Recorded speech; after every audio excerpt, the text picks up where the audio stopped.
Сәлем баршаңызға. Бүгін сіздерге картоп шарларын жасау рецебімен бөлісетін боламын.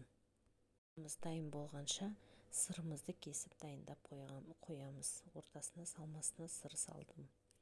Сондықтан 100 грамм сырымызды өстіп төртбұрыштап турайсыздар. Мына картопым пісіп шықты.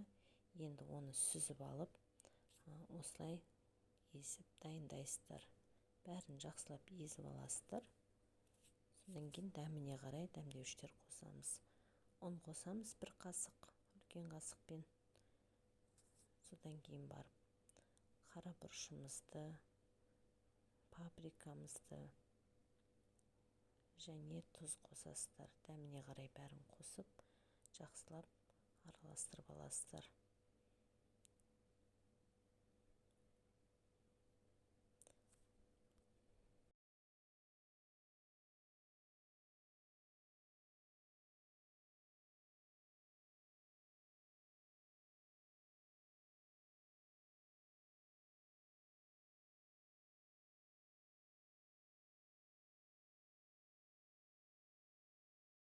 Араласып болғаннан кейін осындай қасықтың көмегімен, кішкентай қасықпен жасадым мен. Осылай жетеді. Картоп шарларын жасаймыз. Ортасына сыр қосуға да болады мен сияқты. Сырымызды қосып, картопқа домалақ пішін береміз. Сухарикиге картопты аунатып аламыз. Аунатып осылай бәр қайсын жасап шығасыздар.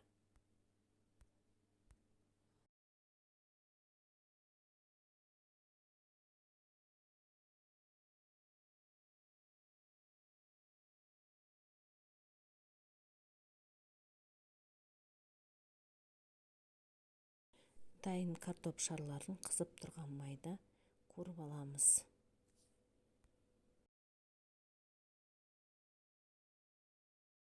Қызартып қуырасыздар. Картопымыз дайын болды. Астарыңыз дәмді болсын. Жасап көріңіздер.